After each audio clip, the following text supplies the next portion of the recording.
El presidente del Colegio Médico, doctor Luis Ignacio de la Torre. Sabemos que lo estamos interrumpiendo en momentos en que tiene mucho trabajo, pero también quiere estar con nosotros. Doctor, bienvenido, ¿cómo está?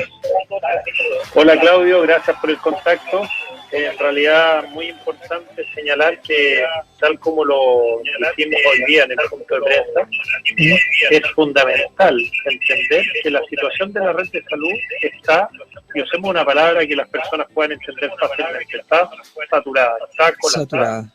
Lo tenemos ahí en imagen, doctor. Sabemos que está en el Hospital Van Buren. Queremos si puede mutear el computador. Perfecto. Para que no se nos monte el sonido. Perfecto. Doctor, ¿está usted ahí en el hospital? El adjetivo calificativo que acaba de usar, por favor, para que quede clarísimo a quienes nos están escuchando por el 102.5 FM. Mira, en este momento estoy en la Clínica Ciudad del Mar y es importante decir que la situación de la red de salud afecta a los centros públicos, privados y los de Fuerzas Armadas. La red de salud está colapsada. ¿Qué significa eso?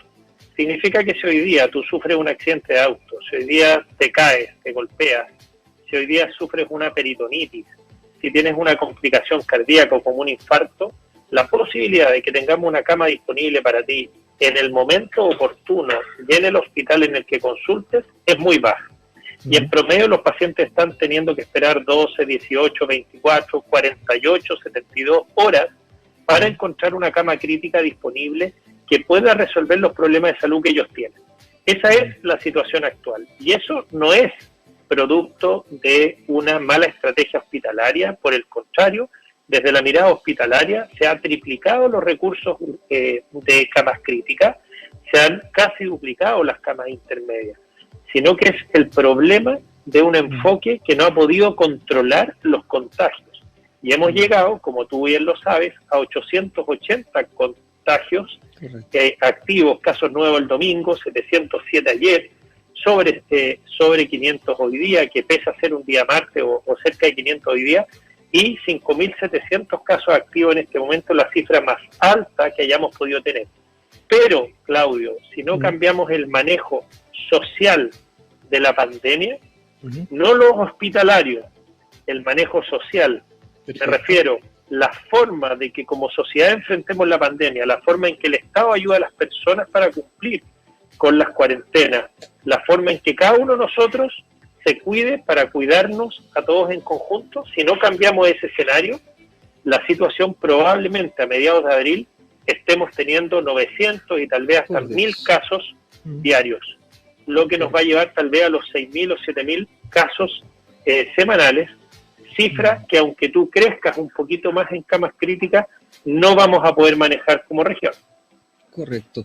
Eso nos pone en un escenario dantesco, doctor. Quizás un escenario que no hemos conocido y que hemos visto a través del relato audiovisual de otros países, como Ecuador, como Bolivia, como Perú, con imágenes que no nos han podido llegar tampoco desde Venezuela, pero que relatan un escenario así y que lo vimos el año pasado en algunos países hermanos latinoamericanos. ¿Estaremos preparados para aquello? ¿Qué es lo que tenemos que hacer desde ese manejo social? Porque ahí es el autocuidado, la conciencia social, pero también ya pasar estos errores, ¿cierto?, del poder central, del permiso de vacaciones, de que si se hizo esto, no hizo esto. Ya estamos en esto, ya los errores se cometieron. ¿Qué hacer de aquí para adelante, doctor Ignacio de la Torre? Desde mi perspectiva, lo primero que tenemos que hacer son ayudas sociales directas, sin letra chica, universales.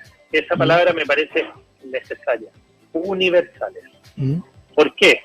Porque nosotros en este momento, las herramientas para focalizar las ayudas han terminado haciendo que muchas personas que necesitan una ayuda ya, que la necesitaron hace 6 meses o hace 3 meses, no la estén recibiendo. Y me refiero a personas naturales, pero también me refiero a personas jurídicas a través de emprendimientos, por ejemplo, el rubro hotelero, gastronómico, a todas aquellas empresas que le estamos pidiendo que sus trabajadores dejen de estar en trabajo presencial, a todos aquellos emprendedores que le estamos pidiendo que bajen la cortina por 2 semanas como mínimo. Tenemos que ayudarlos, porque de lo contrario los dejamos en la encrucijada de mantener o salvar su negocio, ni siquiera lucrar, mantener o salvar su negocio versus hacerle caso a la autoridad sanitaria. Ese manejo que lleva más de un año, separando el manejo de la pandemia como en algo sanitario, clínico y otras cosas más, está agotado. Nosotros necesitamos, sin lugar a dudas, enfocarnos en que no hay salud sin corregir ciertas situaciones sociales. Y una de esas situaciones sociales es que se requiere una inyección de recursos en el presente para poder avanzar en una dirección hacia el futuro. Y el segundo punto tiene que ver con que una vez que tú entregas estas ayudas, sí puedes exigirle de manera mucho más categórica a las personas que se queden en sus domicilios. Cuando estas empresas deciden bajar la persiana en 15, 21 días, sus trabajadores ya no tienen por qué ir. Esa empresa, en vez de sacar el permiso esencial, como si así fueran, esas empresas dicen, no, yo estoy recibiendo este beneficio, me abstengo de usar este permiso como si yo fuera esencial. Y una fábrica de colchones, una fábrica de muebles, una fábrica de zapatos, no son esenciales en este momento, una fábrica de ropa tampoco. Doctor, pero de pronto ellos pueden, solo para hacer realidad, ellos podrían decir, no, yo hago ropa para el hospital. Sí, se entiende, pero en este momento más ayudas al hospital, no generando más contagio, que generando ropa para que podamos atender.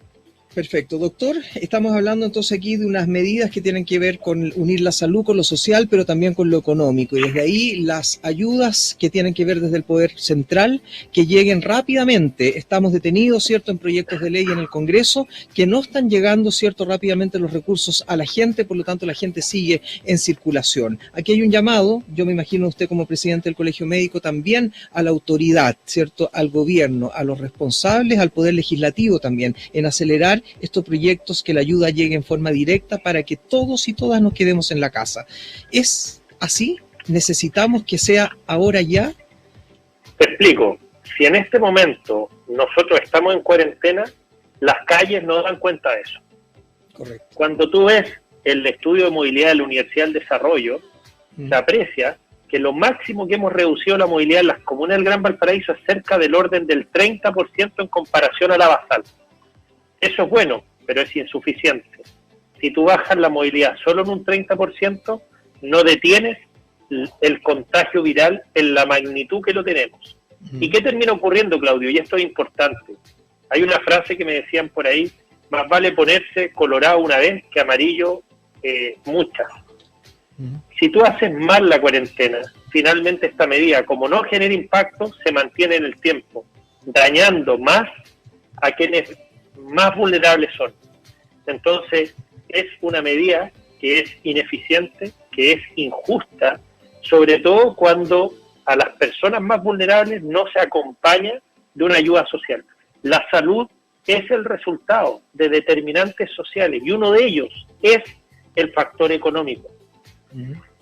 Si tú no lo corriges, si tú dejas a la persona en la indefensión económica porque trabaja en negro, trabaja informal, y tú le impides trabajar, ¿cómo se sustenta esa persona? Y tiene que elegir, por un lado sobrevivir, por otro lado contagiarse. ¿Qué vamos a elegir si para poder contagiarnos tenemos que estar vivos? Entonces, lógicamente, las cuarentenas son medidas que a nosotros no nos gustan para nada, pero si ya estamos en una situación de colapso de la red, la necesitamos para bajar el número de casos activos. Pero para que funcione, necesitamos que 7 de cada 10 ciudadanos del Gran Valparaíso se queden en sus casas. Si no se quedan en las casas, la medida se va a prolongar en el tiempo y su impacto va a ser marginal como lo ha sido hasta ahora.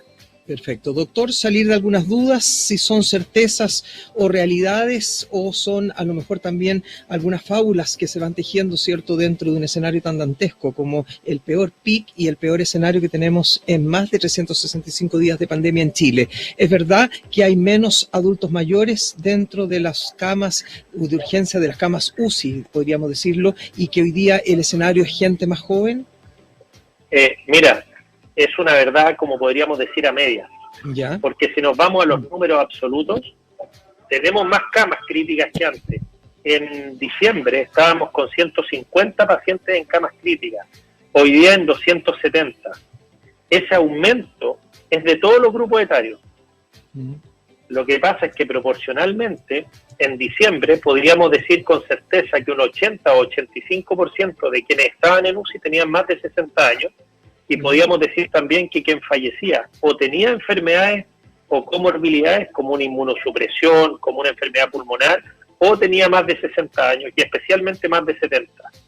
Pero en este momento hemos visto fallecimientos de pacientes de 32, 36 años. Hemos visto pacientes de 18 años intubados.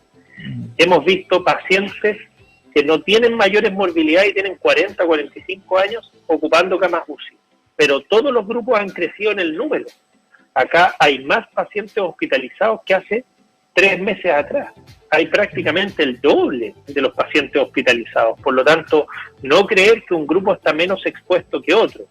Ahora, ¿qué es lo interesante o qué es lo que nos gustaría tratar de cruzar la información? Tarea para el Ministerio de Salud. Cruzar, de acuerdo a los datos de los pacientes hospitalizados en UCI, cuántos de ellos estaban vacunados, cuántos de ellos con la primera, cuántos de ellos con la segunda y cuántos de ellos con más de 15 días después de la segunda dosis. ¿Cómo pueden hacer eso? Cruzando los datos del registro de inmunización con los datos de egreso hospitalario y de ingreso a los hospitales que se manejan a través del sistema de la red asistencial.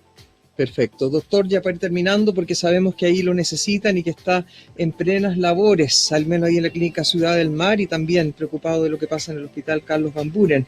Doctor, los últimos quizás palabras, mensaje para la gente. Hay mucho susto, hay miedo, pero también hay temor y hay angustia, porque no hay recursos para muchos porteños, para muchas personas de la provincia de Marga Marga, para personas del interior, los Andes, San Felipe, que también nos escucha, San Antonio.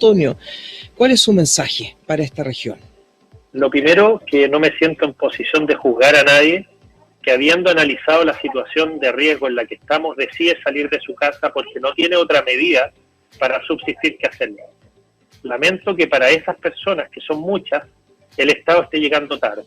Y por lo tanto, a partir de sus voces, que tal vez no están hablando en tu programa, me animo a decir que este es momento, que no haya ni verde claro ni verde oscuro, ni oposición ni gobierno, que haya Estado, un Estado que esté dispuesto a endeudarse de verdad para sembrar la semilla que va a ser el futuro. Y si nosotros, las personas jóvenes, activas laboralmente, tenemos que tributar más en nuestros próximos años para luego traer un equilibrio fiscal, será un mejor país el que estemos construyendo entre todos. Pero no podemos dejar desatendidas las necesidades de mucha gente. Y cuando hablo de gente vulnerable, no solo me refiero a quienes tienen una ficha casa. En octubre del 2019, enero del 2020, era un emprendedor que tenía tal vez 2 negocios y que se batía pagando la educación de su hijo, de varios hijos en un colegio particular, que tenía un dividendo que estaba pagando y que de pronto, producto de los cambios en la realidad sanitaria, ambos negocios se van a la quiebra, deja de vender, tiene que pagar arriendo, no logra resolver su situación financiera. Hoy día está en una situación complejísima.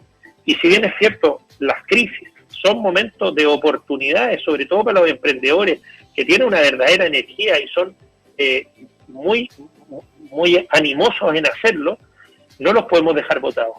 A los dueños de gimnasios, a los dueños, a los sostenedores de colegio, a todos los profesores, a las personas que hacían clases particulares, a las personas que se dedican a la jardinería, a las personas que están en cuántos mundo de la cultura. Los artistas, y si me permites hablar un detalle de los artistas, hoy día los necesitamos más que nunca. Sí. Yo sé que el Estado los ha abandonado, que no les ha entregado subsidios a la labor que ustedes realizan, pero el alma, como dijo un panelista en un programa que estuve en la mañana, el alma de Chile los necesita, porque lo que tenemos que vivir hoy día es un desafío épico.